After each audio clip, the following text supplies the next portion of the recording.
प्यारे मित्रों, एक बहुत ही गज़ब की बात बता रहा हूँ, सोचने पर आपको मजबूर कर देगी। सोचिए आप ज़रा, देखिए, सुनिए एक बार ज़रा, सिर्फ एक बार सुन लीजिए। जब आप अपने बच्चे को किसी एमबीबीएस या किसी इंजीनियरिंग के कॉलेज में दाखिला दिलाते हो, तो क्या ऐसे ही आप 50 लाख करोड़ 20 30 50 लाख रुपए ऐसे दे देते हो क्या? पहले आप विचार करते हो ना कि भाई मेरा बेटा यहाँ पढ़ के कुछ सीखेगा भी, आगे फिर कुछ सिर्फ कागज़ का टुकड़ा ही मिलेगा या फिर कुछ इसको करना भी आएगा, फिर अमेरिका भी भेजना है इसको। हाँ, और जब कुछ सीखेगा ही नहीं तो क्या ऐसे ही आप किसी को भी दे दोगे? किसी भी कॉलेज में कुछ भी 50 लाख करोड़ रुपए सौंप दोगे? वाह, नहीं ना, बिल्कुल नहीं। ऐसे ही आप दूध लेके आते हो, कितना संभाल के रखते हो? 1 किलो आया था, बाकी ये इतना ले लिया हमने, इतना बचा हुआ था, कहाँ गया? हाँ, ऐसे ही आप घी कितना महंगा हुआ है, घी का बर्तन आप रखते समय भी 2 3 बार हिला के देखते हो कि कहीं ये गिर ना जाए, और फिर कहाँ कहाँ यूज़ हुआ, क्या हुआ, सारा हिसाब रहता है आपका। ऐसे ही जब आप दान का पैसा दे के आते हो, तो फिर आप हिसाब क्यों नहीं रखते? ऐसे क्यों फेंक के चले आते हो? वो कहाँ पर वेश्यावृत्ति में, रंडी पेशे में, कहाँ पर किस काम में लगेगा आपको क्या पता? किसी को मरवाने में, गाय को कटवाने में, कहाँ वो लगेगा आपको क्या पता? जब तक आप उसकी संभाल नहीं है, जिसको आप दे के आए हो, जब तक उसके जीवन चरित्र का आपको पता नहीं, कितना वो संभाल के रखता है, कैसे क्या करता है, जब तक आपको इन बातों का पता नहीं, तो फिर आप ऐसे ही उसकी गोद में डाल के चले आए, ऐसे ही रजिस्टर में लिखवा के चले आए, और वो पैसा अपने आप ही उड़ के शुभ कार्यों में लग जाएगा, अपने आप ही। वाह जी वाह!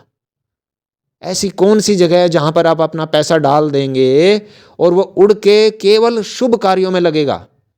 ऐसी कौन सी जगह है भाई इस धरती पर? अरे भाई, अपनी मेहनत का कमाया हुआ पैसा ऐसे किसी को दे के मत आइए। केवल और केवल सीधा गौ माता के पेट में जाए या इंसान के पेट में जाए, और वो भी भूखे इंसान के, ऐसे इंसान के नहीं कि उल्टी कर दे फिर थोड़ी देर बाद।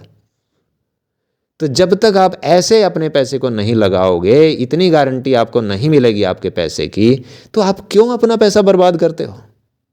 हाँ, बस किसी को दे आए, लल्लू पंजू किसी गधे वधे को दे आए और बस उसको सौंप दिया कि बस ठीक है, लगा लेना, तो शुभ कार्यों पे लगा लेना।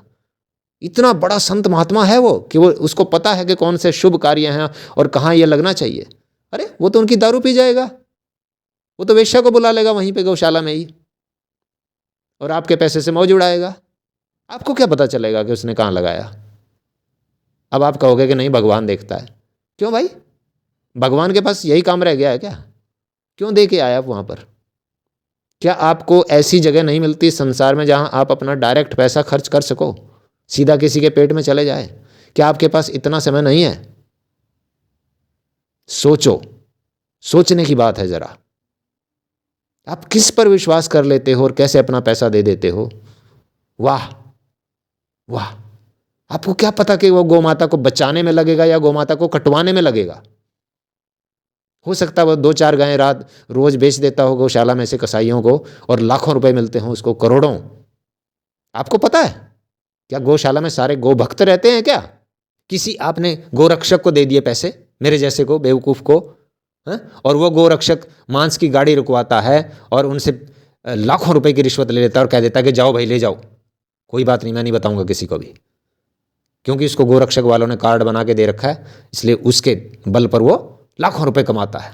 क्यों भाई, क्यों देते हो ऐसे गोरक्षक को?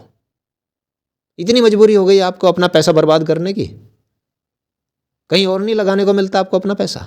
इससे अच्छा तो अपने बच्चों पे लगा लीजिए। क्यों देते हो, क्यों बर्बाद करते हो पैसा? यदि आपके पास समय नहीं है ये देखने का कि मेरा पैसा कहाँ लगा वास्तव में, तो फिर आप अपना पैसा कोई नाली में फेंकना जरूरी है?